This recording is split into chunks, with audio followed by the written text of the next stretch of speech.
Welcome to the Thriving Farmer Podcast. I'm your host, Michael Kilpatrick. Our mission is to inspire, educate, and celebrate sustainable farming. We believe that you can build a profitable, sustainable farm that gives you true farm freedom. Join us as we talk to farmers, innovators, educators, and entrepreneurs to glean their top takeaways in business and life.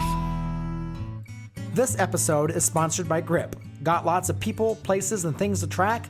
Grip is the easiest way for farmers to track anything important to their operation. With flexible QR code tracking, keeping digital records is a snap with Grip's operator-first mobile app centralizing alerts, reminders, electronic forms, and team conversations. With simple month-to-month pricing and no long-term commitments, Grip can transform and streamline your operation so that you can focus on what's most important, growing.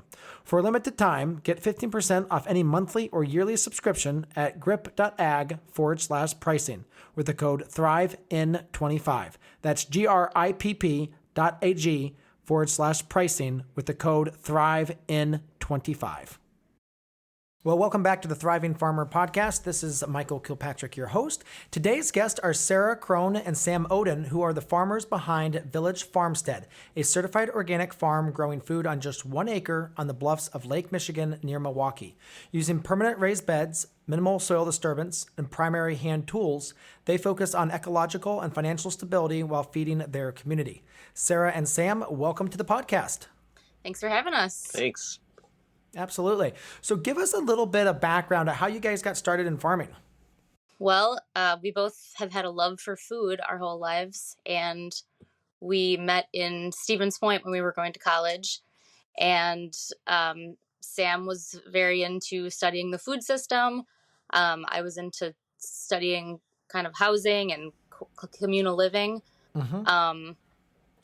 And somehow we just kind of ended up wanting to start a farm back home. We both grew up in Milwaukee, but didn't know each other before then.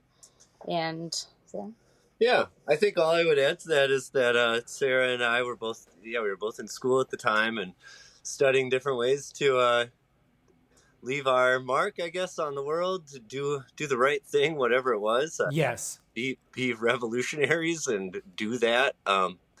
And that's definitely what got us started down the path of growing food, just picking a medium that seemed the most basic to our necessities and our relationship with other humans and the earth at large, and one that was pretty unavoidable and seemed like it would be a good foot in the door to making a difference. Yeah. So what were the first steps for you then? Well, initially we wanted to start an urban farm because we lived in the city, but we found that land access was really hard. The city kind of wanted to save open lots for commercial development. And we were at the same time going to meetings about communal living. And we met a woman who owned land down in Oak Creek, which is about 15 minutes south of the city of Milwaukee. Okay. She had some land there. And if we were interested in starting a farm and starting a housing co-op, she had the land with a house on it that we could rent from her. So we kind of just ended up in the right place at the right time, and we moved to Oak Creek, which is, we didn't really know what to expect, but it had 14 acres and a livable house. And it was in conventional corn and soy for the past 25 years. So we had a lot of soil remediation to do, but the land was all tilled and plowed and clear cut of trees. So we didn't really have any obstacles in terms of, breaking ground. And yeah, that's we just kind of threw everything we had into it and moved to this house and started the farm. And we've been slowly growing at what we think is sustainable rate ever since. Mm-hmm. Okay. So then the 14 acres, talk a little bit about kind of like the soil, the water setup, kind of what's the setup of the farm? Well, so there's 14 acres total, and there's a periphery, I would say, around the land. So it gives us about 10 arable acres. And the backfield, we can talk more about that later, but we've just started cultivating the back, and we've been here we've completed 7 seasons, and we've kind of, we're just learning about what to do with all that extra land because it's a lot to manage. Yeah. But we do have the market garden on 1 acre, and it's kind of close to the house. We have a well that already came with the house. So irrigating has been really pretty easy for us. Yes. We're able to pump all the water that we need to our field. We can't water a ton of our field at a time, but it's doable, and it's really not an issue. Yes. But we have pretty heavy clay soil. We're really close to Lake Michigan. So we're still learning how to deal with the clay soil, but we've found that moisture consistency is our biggest way of knowing how to deal with it. Like, too wet and it's just a muck field, and too dry, it's like a brick. So we do try to keep it watered as reasonably as possible. Anything else? Yeah, I mean, there was a farmhouse, there were 2 outbuildings. All those definitely helped us get started. We agreed that wherever we were, we needed to live on site or walkable. That was something that was part of the business plan from the get-go. So I think that's a big part of it. And then otherwise, yeah, new utilities were also very useful. Just kind of having all that out of the way. Yes, absolutely. Okay, so then after you got on the property, what were kind of the next steps for that? Were you building any infrastructure like hoop houses or greenhouses or? Our first season, we kind of were really bare bones. We didn't have a propagation greenhouse, but there was this really old decrepit chicken coop that was on the property that we kind of cleaned up a little bit and put plastic over the top and over the south side. And it was a very, it did the trick for the first year until we had time to, source and like learn how to build a propagation greenhouse. Yes. We did the Oak Creek Farmers Market was our first kind of way to be out in the community. And it was also the first year that market was starting. So we kind of joined the market at a really good time where the city was really trying to look for farms. They were trying to bring in young people, which we were at the time. And we grew a very small section of our field. It wasn't as big as it is now, but we just wanted to focus on crops that didn't really require infrastructure, that had kind of a quick turnaround. So we did a lot of carrots, a lot of lettuce, a lot of salad mix, radishes, turnips, scallions, onions. We didn't do tomatoes. We didn't do cucumbers. We didn't do any of the long season stuff because we didn't really have the propagation space at the time. Okay. And we found that was a really good move for us. Our soil honestly probably wasn't even nutrient dense enough to support those crops. So we thought that was a pretty good move to just focus on like the lower feeders with quick turnarounds in case the crop didn't work out very well. Okay. All right. So then as you kind of grew the farm, talk about your fertility program, because I know heavy clay can be a challenge to work with, but sometimes it can be easier to fertilize, but you also came onto very degraded soil because of the conventional crop rotation. Yeah. Soil fertility is still something that we are learning about. It's like extremely complex. But we do a soil test every season. We use Logan Labs I think they're in Ohio. And we kind of see the soil test as maybe like going to a yearly checkup at a doctor. We like to check in and see what the numbers are and see if it's corresponding with how we're feeling about the soil. We're not super. We don't want to spend a ton of money on like amendments and remineralization, but at the same time, we want to do what's necessary. So we've found that we've needed to add a lot of phosphorus. That's kind of something that gets used up a lot. Same with nitrogen. But adding organic matter, I think, was the biggest thing that we've done that has had an impact on our soil structure. We find that the clay can hold on to nutrients, but when it's just a dry chunk of clay, everything has a hard time moving around. So yeah, adding organic matter is something that we take really seriously. Yeah, as much as the lab results were useful and we did like apply certain remediations based on them, it's always been almost like more of like a look and feel situation. Gotcha. create enjoyable soil texture just to work with. I mean, the first year it was either muck or rubble. Yes. And even the second and third year, and we did at one point work with a tiny horse farm. Yeah. And that helped a little bit. And as soon as we went for certification, we had to get out of that as far as organic certification. Yeah. But it was also time that there's a lot of, I think, phosphorus that's held in that manure. But yeah, it's mostly been large applications of a local compost dealer, and it's all just vegetable food waste based compost. And it's, I don't know how vital or like vibrant it is biologically, but the texture just like really just helps us get everything else going. Yeah. So it's kind of jump starts the entire program. Yeah. Yeah. Okay. Yeah. We do try to add in micronutrients as needed, just kind of throughout the season to like keep the microbial life thriving. Yeah. Okay. And then, so you're pretty much no-till. I'm not seeing a lot of like landscape fabric or plastic. Do you use any of those? We do use some landscape fabric, especially for the long-term crops. So Okay. like winter squash, zucchini, summer squash, stuff that's like really awful to weed. Yeah. And getting in there as little as possible is really nice for us.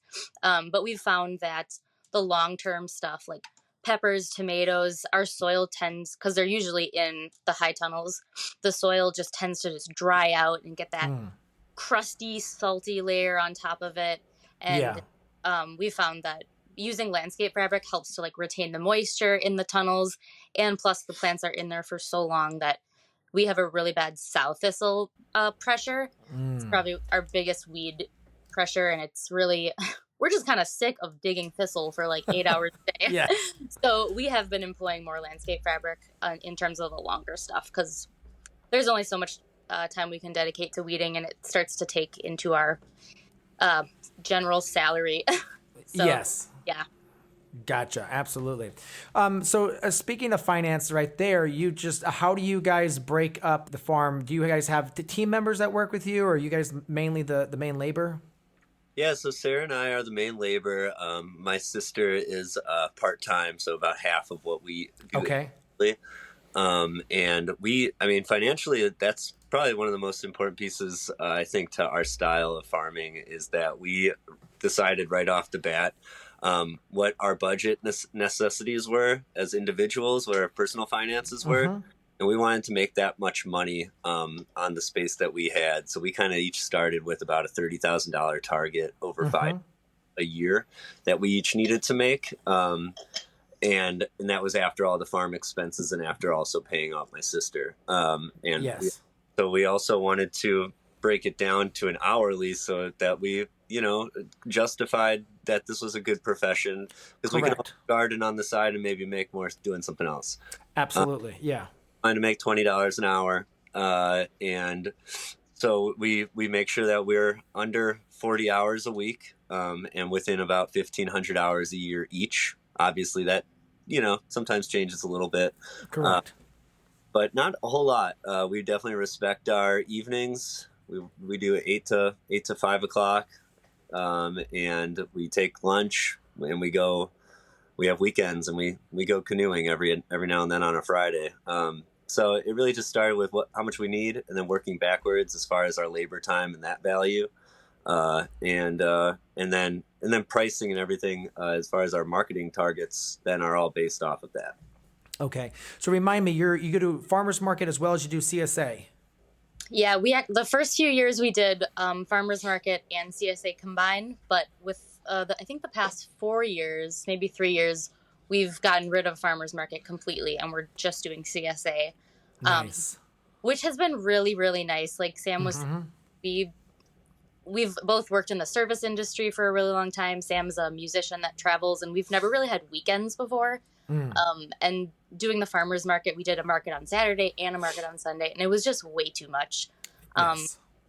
And Sam's in a band that tours, so he was often driving home on Friday night, bringing our one vehicle so that we could load it up and be to market. at 6 o'clock on Saturday, and it was just getting to be way too much for grind. So, yeah, we've actually completely dropped markets from our schedule, and now we have weekends, and it's pretty much the best thing ever.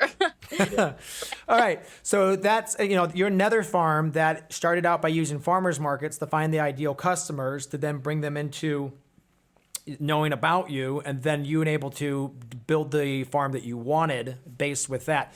So talk about what does the week schedule look like? When do people pick up? When are you harvesting? So we do our biggest harvest day on Tuesday because our pickup is on Wednesday. Okay. So we have a workshare crew. They come every Tuesday from 8 to noon, and we get all of our harvesting. We have about 100, 125, 150 families that we supply, and we can get our whole harvest done pretty much between 8 and noon. We have a team. There's a team of 8 of us. Mm-hmm. So we crush, and then the rest of the day is Sam, Allie, and myself are washing and sorting and packing and kind of putting everything in the cooler overnight. And then Wednesday morning we pack all the boxes, and then we send them out. Gotcha. So then, yeah, Monday, Thursday, and Friday are kind of just getting stuff done in the field day. We're doing all of our planting, all of our weeding, all of our bed prep, just general field maintenance. But we really since switching away from market, just having one harvest day during the week, because Friday and Thursday even used to be harvest days. So really the only time we're touching and cleaning the vegetables are on Tuesdays, aside from, cucumbers and tomatoes. And correct. Yeah. Squashes, because those are, very often. Right. Nice. I like how you guys have kind of built that, it's very specific times for that. I think that's one of the things here, that we have a farm store that's open 5 days a week. And so unfortunately we're doing multiple harvest days, and I know we're losing efficiency right there. Yeah. So that's definitely something we need to kind of address, because what you don't realize is, there's 2 hours that's just for cleanup after you've done all your wash and pack, all these different little things that need done around that.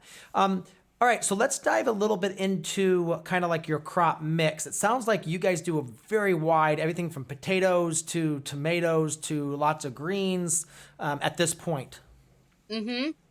Yeah, we do the classic diversified vegetables. But we have found over the years there are some things that we're kind of getting less interested in growing, and potentially saving them for bigger farms that maybe have more infrastructure or more tractor usage.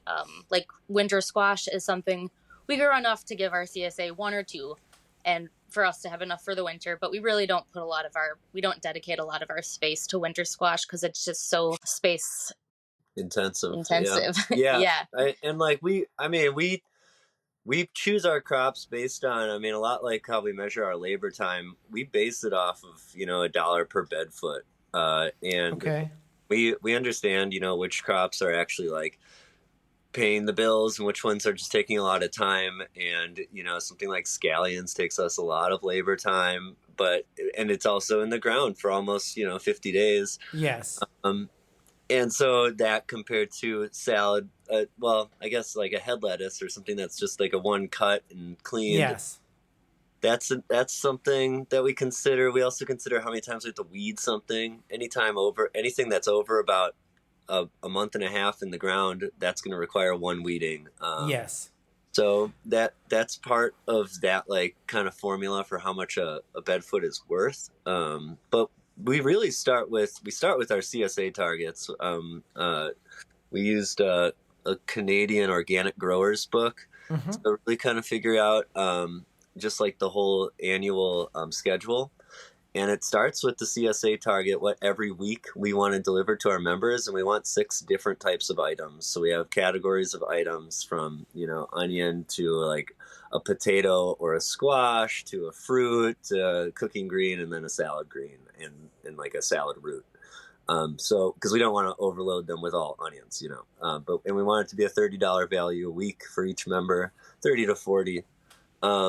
So that's definitely where we started, and then finding those items into the field. Our CSA, yes, we're a diversified farm, but we've been considered pretty vanilla by some of our CSA members who and other CSAs where they're getting quite a bit of diversity. And we're trying to, we understand that we're providing to a lot of working families. They want their carrots pretty much every other week, and they want a head lettuce or a salad mix every week. So we don't really want to scare people away or overload them. We find that about $30 to $40 worth of 6 different vegetables is really what we're going for. And there's a lot of repeat in that rotation. Like I said, carrots is pretty much every other week. Head lettuce and salad mix, one or the other every week. Gotcha. Okay. And then I'm assuming, are you, like for tomatoes, we actually found that even though tomatoes is one of our largest sales channels with vegetables, they are actually quite not great for finances because of how many times you're touching them through the year. I mean, every 2 weeks you're pruning them, spraying them, all that stuff. I mean, like, the heat in the spring to heat them and all that. Yeah. And we're not squeezing anything in before or after tomatoes in that ground. Not that we do a lot of successions, but so there's that too. We have 15% of our field in tomatoes. Okay. Yeah. So it's significant for you. It is significant, but for us, it's kind of nice having a couple of those consecutive harvests a week. We don't consecutively harvest peppers. The only things we do are tomatoes and cucumbers and zucchini. And those things, it's kind of nice for us, at least when we're packing, we know that that's already done on a harvest day. And it's a significant amount of that box. It is a very recognizable food for our CSA members. They don't mind getting 1.5 pounds of tomatoes every week. They'll eat as many as we give Yes. Today we're taking a few extra minutes to chat with Tracy. He and his friend recently developed an app called Grip that helps track and manage farm assets, records, and teams. Tracy, can you share a little bit about why you created Grip? Sure, thanks for having me on. So Grip has been years in the making. It started when I began searching for a tool that would allow me to track my equipment maintenance and team communication for the equipment I own and for several farmers I was talking to. I was surprised to find there really isn't anything out there. Like most farms are still trying to rely on paper and spreadsheets to manage all their day-to-day operations and communicating with their teams over group text. Once I started looking into it, I found that some farms are losing thousands of dollars a year due to gaps in their asset and equipment logs and the record keeping being done on their farm. Well, I think every farmer has lost at least one important piece of paper at some point. Were there any light bulb moments that made you realize you were onto something big? Yeah, in one case we worked with an onion grower in Colorado. They were a large operation with a fleet of tender trucks but couldn't keep up with maintenance records. To bypass the problem, they went through a maintenance checklist for all their trucks once a year, whether it was needed or not. So every year the maintenance expenses were ridiculously high for those trucks, like thousands of dollars high, because they were just paying for a lot of work that didn't need to be done. We helped them set up Grip, and now they have all their trucks and tractor maintenance records stored right on the app. They're saving thousands of dollars by keeping accurate records and getting maintenance alerts right through Grip. So they were probably changing fluids and filters that were still perfectly good. For an operation that size, they probably weren't even thinking about how much it was costing them until you came along. Yeah, it's really the little stuff that gets overlooked, We worked with an apple packer operation who kept paper records for their 5-pound bag scale calibrations. Seems pretty straightforward, but it turns out they were keeping all their calibration records on paper, and no one is going to thumb back through hundreds of paper records to try to figure out what the trend was. Using Grip's electronic forms, they quickly realized their weights are over by as much as 16% at times. For as many apples as they ship, those ounces add up really fast. Absolutely. So that's the kind of stuff that Grip is designed to solve. Yeah, exactly. It's the easiest way for farmers to track anything important to their operation. Could be equipment maintenance, calibration records, or 100 other things that tend to get overlooked or pushed to the bottom of the to-do list or forgotten somewhere in your infinite scroll group text. So what's the best way for our listeners to try out Grip on their farm or operation? The best way to get started is through our website, gripp.ag. That's Grip with 2 P's. You can select one of our monthly plans and download the app today for a very low-risk way to get started using the code THRIVEN25 for 15% off. There you go. Head over to grip.ag. That's Grip with 2 P's and check it out. Yeah, and you're right. And it's almost like a lost leader in the fact that you can count on it. It's always there. The customer really likes it. And that's exactly why we still grow a lot of tomatoes. But every year when I look at that labor budget, it's always like, ouch. Yeah, I mean, they do. Yeah, they take up a considerable amount of time. Even the propagation time, how many times you have to pot them up and just like move them around. And yeah, you're pruning them for almost 2 months before you're even getting a fruit off of them.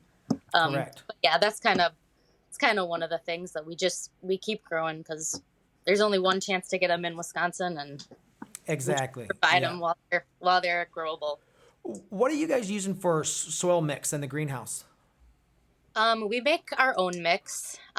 We use the compost that we get. It's the plant-based compost from Blue Ribbon Organics. They're right down the road from us. They're awesome. And that's what we use on all of our beds too. But we use that with a mixture of coconut coir, perlite, fish meal, and egg lime. And we've found that is a really awesome medium. It's pretty cheap to make. Certainly cheaper than buying in a mix. Yes. And like it takes a little bit of extra time to mix it ourselves. But we love it. We've used it since day one and haven't looked back. Yeah, our mix, because we're buying it in, when you figure in all the shipping and stuff, it's like $250 a yard. Yeah. But so yeah, it's significant, and we are actually in the process of we're looking at buying a soil mixer because we're using probably 35 yards to 40 yards a year. So it's yeah. It would take us some time to hand mix that. So we are looking at, starting to buy the ingredients in and making some of our own mixes, especially because we're also doing such a wide variety of things. Like we're doing, the crew wants to do some succulents for the nursery, which is a very different mix than the perennials, which is very different mix than tomatoes need, which is very different than the seed starting. So yeah, we are looking at that, but yeah, having a good source of local compost, that's awesome. That's something we just do not have the high quality around here that I would like to see. Yeah, we're really lucky. It's a pretty awesome organization, and honestly, we trade them CSA shares. Oh, so that's even better. Yeah. Keep that money local. Yeah. So I'm looking at your picture of your tomatoes here in the greenhouse, which you guys always should check out their Instagram, and your Instagram is Village Farmstead. You guys do a good job keeping that up to date and some very interesting stuff. Your tomatoes in the greenhouse, it looks like you raise the beds and then you also mulch between them. Is that something you do across the farm, was raised beds? Yeah. Yep. We do permanent raised beds. So our first season, we used our BCS and plowed furrows to create the beds, and we've maintained them by hand ever since. Okay. But we have a super high water table. So we want a bed that's very deep and lets the roots grow deep, but we also keep our beds really tall because you get 18 inches down and we're hitting water pretty much. So we try to have really tall beds just to keep those roots from drowning. Yes. So then to keep the high beds, is that something where you're manually going through or is that just adding more and more material to the top of the beds and that keeps it up nice there?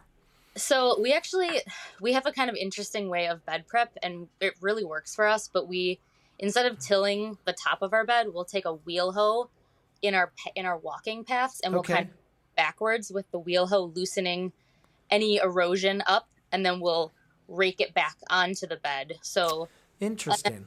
Often we'll have like mulch or straw in the path. So at the end of the season, that mulch has kind of decomposed a lot, and by wheel hoeing it and loosening it, then we're just putting it back on top, and then it's adding more organic matter. And I mean, the difference is crazy. Like if you look at before and after, without even adding compost, the bed just looks like a totally different bed. But we found that's worked really well for us, and we don't really use the wheel hoe on the top of the bed, but we like to use it in the path, and it's working for us. What would you say your favorite crops to grow are? We like the chicories. Okay.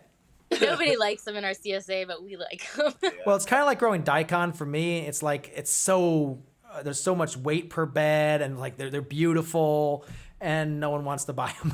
Yeah. I like anything that's a single cut and dunk and done. Like head lettuce, that sort of thing. I do, yeah. I think that you rarely have to weed those beds, and that's such simple harvest, and they're pretty high value. Nice. And then your propagation, is that something you do all your propagation? I see a picture of scallion or like maybe onions or scallions, but I also see you bringing in those plants. Yep. So the first 6 years, the only plants we bought in were onions. Okay. But we've started all of our started all of our plants from seed. And then the past 2 years, we have done our onions from seed because we just wanted to give it a try and figured now we have like a propagation house that's rocking and Yeah. very well. And onions were one of those things where you just had to start them so early that we didn't know that it was financially viable to start up the propagation house that early just for onions. And it was almost cheaper to just buy the plants right away. But now we're starting them from seed, and yeah. Yeah. One of the big things you guys do is the workshare and the communal living. Talk a little bit about that side of how that works. Yeah. Well, we definitely got into, going back to the beginning of this, we got into farming. I certainly was starry-eyed and a romantic leftist, I guess. And still am. Yes. But yeah, we wanted to do this together. We wanted to do it with a community. That's partially why we called ourselves Village Farmstead. And we didn't want to do it in isolation, and we wanted to find the people that wanted this in their lives, and make it available to them to share with us. And we also like any romantic leftist, we couldn't afford to buy the land on our own. So we needed to find some other people to help us with that. And we need to learn how to share the land. We used a cooperative model for the first 5 years before actually making the purchase. And then it was easier for Village Farmstead to purchase the land as an LLC just by way of USDA loans. Yes. Being a little more obtainable for operating farm as opposed to a like landlord co-op housing. And we've always been maintaining trying to. We have three bedrooms available right at like this year. We're adding a fourth bedroom. We've had a fourth in the past, but we've had everywhere from 5 to 8 people living here with us, and so to different capacities working on the farm. Moving into the future, we want to make sure that anyone out there who's looking for an agriculture career or just to test the waters, we kind of want to be a place where people can, maybe do that for a summer or for longer if it works out, and maybe even, write their own job description. So we are definitely focused on having our housemates be participants on the farm. Gotcha. Okay. And so then, do you usually do like a trade of the housing for some work on the farm? How does that work? Yeah, there's a mix of needing money to pay the mortgage, but then also as we expand our operations and are able to bring in more revenue, then that becomes opportunities where people can, work for a wage, and then that can go back into our need for a mortgage payment. So it's kind of, it's a little roundabout way of getting that money back. But it's also, we share 4 meals a week, and that's a big part of it. We want to give everybody pretty much a year's supply of vegetables, and so those are different ways that people get paid back. And then, just trying to provide a creative outlet for our members to imagine what a career here looks like, and everything from my sister's working on a horticulture counseling path, perhaps. Okay. And then we've had a flower farmer here in the past, and we're looking for someone to fill that spot. But yeah, and we don't want to be the ones necessarily to write all these job descriptions, because we're vegetable people, and that's what we've been doing for a long time. And granted, we're kind of thinking, all right, let's get some young blood out here, get a little bit of our back muscles out of vegetables. Yes. But so we're looking at some things for us, and then maybe sharing some of the load with the vegetables as well. Gotcha. So it could almost be like, it's almost like an incubator aspect where they could come live on the farm.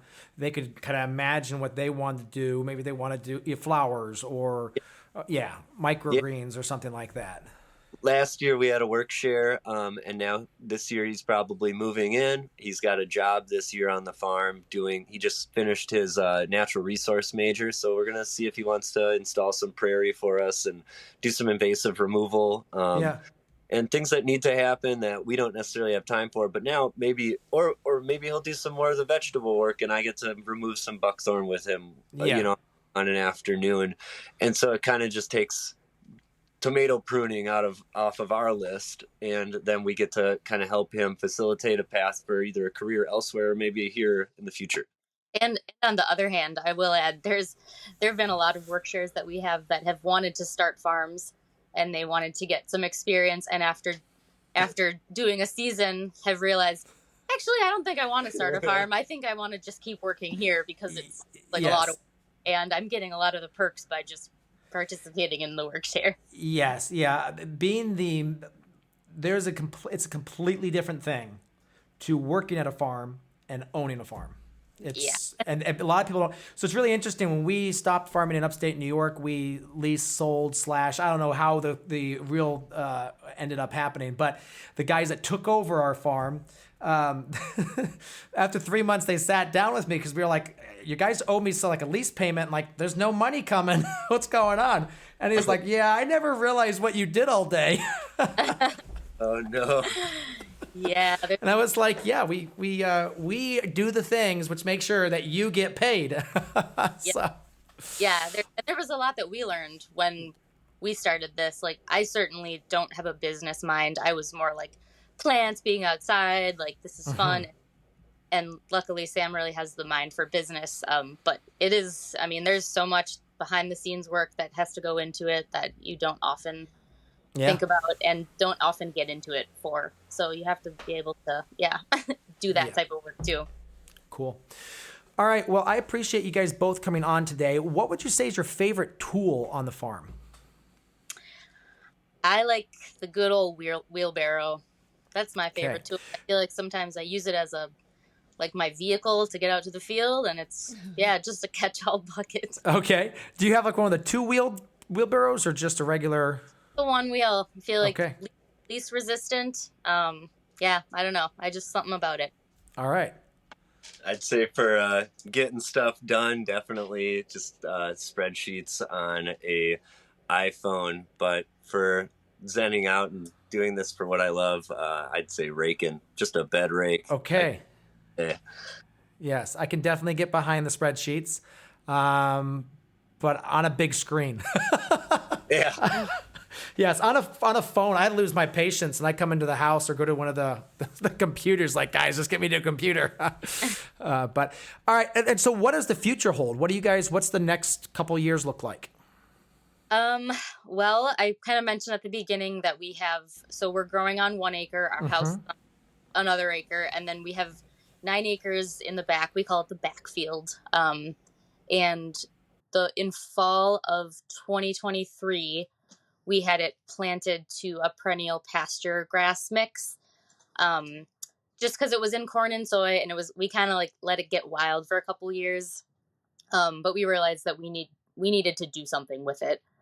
So we had a neighbor plant a perennial pasture grass mix, and we don't have a big tractor. We don't have any equipment. We just have a BCS, which is just would be ridiculous. Yes, absolutely. Yeah. So we are hoping to start maintaining the pasture by just kind of mowing it. And this year we're actually going to start getting into raising chickens. Okay. For meat. That's something we haven't done. We've always had a flock of layers. But we're going to start the adventure of pasture grazing. Okay. Yeah, well, I mean, obviously you've got the pasture, and it will fertilize the pasture as well. So it's a win-win-win and provide very tasty food. So yeah, there seems to be a pretty good market for that. And then also, just like this last year, we started paying me 1 day a week from the CSA revenue to do some more organizing in the community. We realized that a lot of the struggles facing farmers, you can only be so smart to really solve some of these problems, and you can only have as good of techniques or whatever. That only goes so far, and that at some point, most of the problems facing small scale vegetable farms are problems that arise from outside of your deer fence. And so we've been putting a lot of effort into getting our voices heard, either in policy circles, but also in a lot of community organizations. So we've been lucky enough to have our CSA members find the value in that too, and get me in more of an organizing sphere of work. Yeah, that's awesome. And then obviously that also builds a recognition for the farm too. It does, yes. Yeah. And sometimes it may not be a good or a bad thing. You never know. That's true, yeah. Yeah, I tell my team, I was like, if the government would just leave us alone, again, outside the deer fence, I said we would be so happy. We made the mistake, and at this point in my career, I would probably say, yes, it's a mistake for us to be an urban farm. And it's been one thing after another, after another, after another. The most recent thing they said, and we're supposed to sit down and discuss it next week, is they are saying that we're not allowed to wash, package, or process vegetables in our building. That would have to be a commercial building for us to do so. Yeah, that was kind of like a scare during the vegetable modernization period, where we were all kind of wondering, am I going to be able to do this without a certified kitchen? Yeah. Well, it's not a certified kitchen. It's just they want it to be a commercial building. So basically, we've been in the city limits 5 years doing everything, and just now they're saying, oh, well, you can't do that under agriculture anymore. It's got to be commercial. Huh. And that means, $20,000 to $30,000 in commercial drawings, because anything has to be drawn commercial for them. And then it's going to be, $20,000, $30,000 of updates. And then again, it's going to just be we got lucky to be in one of the last zoned agriculture lots, I think, in all Milwaukee County. That was for sale. And that helped a lot. But yeah, as soon as they want to move you, they'll find a way to bring in the red tape to just make it bearable to stay. That's for sure. Yeah. So it's, at this point, I'm like, okay, so let's think about what our ideal farm would look like and, but I think at this point, I'd say never be inside the city limits, always be in like township or something. So you just don't have that another layer of regulation. But I mean, we are the number one reason why people out of Carlisle come to our city. And the record shows it. So you think on one aspect, they would try to support us. But what I think it comes back to is I feel about control. And then I also feel it's about, he didn't build that to commercial standards so someone could get hurt. And I'm like, this barn's been here for, 70 years. So how is it now going to fall down? Anyway, it's it sounds like you need to join the planning committee. Actually, Sam, I'm on city council. Oh, there you go. But it's not doing me any good. So at this point, I think if they haven't said they're going to force us to upgrade everything. If they do, I think our community will come about us and just support us. It's just one of those things. It's stressful. I mean, like the aspect of, you've been here for 5 years doing this, invested hundreds of thousands of dollars, and now they're basically saying everything you've done for 5 years, you can't do it here anymore. So it's just the lawyer fees. That's not cheap either. So anyway. But no, keep up the good work, guys. Thanks so much for coming on. Appreciate that. And looks like you guys are having a lot of fun at it. So that's, that really is what counts, is the farming. You're not going to make a lot of money a lot of times, but you guys seem to have found a path forward through it, and you guys are making it work. So that's awesome to see. Well, cool. Thanks for having us. This is awesome. Thank you. Yeah. All right. You guys have a great rest of your day. You too. So there you have it, another episode in the books. So I'd love if you would hop on over to iTunes and leave us a rating and a review. Those mean everything to us. We love to hear what you're thinking. If you have a podcast guest that you can recommend, please pop on over to the Thriving Farmer Podcast website and leave us a review. That's thrivingfarmerpodcast.com.